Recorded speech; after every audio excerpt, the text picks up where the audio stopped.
কোয়েশ্চেনটা বোঝার চেষ্টা করি। ইনটু প্লাস 3H2 রিয়াকশন করে 2NH3 হয়। নাইট্রোজেন ও হাইড্রোজেন রিয়াকশন করে অ্যামোনিয়া তৈরি করলো। ইকুয়েশন থেকে আমরা জানতে পারলাম 1 litre nitrogen reacts with 3 litre of hydrogen produces 2 litre of ammonia. এই যে 2টা লেখা আছে, 2 লিটার তৈরি হয় 3 লিটার 1 লিটার রিয়াকশন করে। 1 লিটার নাইট্রোজেন 3 লিটার হাইড্রোজেন তৈরি করে 2 লিটার অ্যামোনিয়া। আর এদের কি রেশিও? এটা 1:3:2।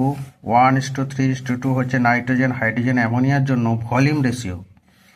এটাই এদের আয়তনের রেশিও, এটা এদের মোলার রেশিও, এটা এদের মলিকুল রেশিও, না মানে নাম্বার অফ অণু সংখ্যার অনুপাত, আয়তনের অনুপাত আর মোলের অনুপাত।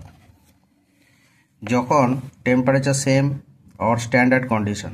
আর এদের মধ্যে অন্য অঙ্কর ক্ষেত্রে সবাইকে এগুলোকে গ্যাস হতে হবে, এগুলো সব গ্যাস না হলে হবে না, অল গ্যাসিয়াস কম্পোনেন্ট। আচ্ছা, এবার কোয়েশ্চেন হচ্ছে এইটা যে 1 লিটার নাইট্রোজেন আর 20 লিটার হাইড্রোজেন যদি ফুল রিয়াকশন করে তাহলে কত লিটার অ্যামোনিয়া তৈরি হবে? কোয়েশ্চেন হচ্ছে এটা। 1 লিটার নাইট্রোজেন আর 20 লিটার হাইড্রোজেন যদি বিক্রিয়া করে তাহলে কত অ্যামোনিয়া তৈরি হবে? এদের মধ্যে কোনো একটা গ্যাস কি পড়ে থাকবে? যদি পড়ে থাকে তাহলে সেই গ্যাসটা কি হবে, তার অ্যামাউন্ট কত হবে একই তাপমাত্রা ও চাপে।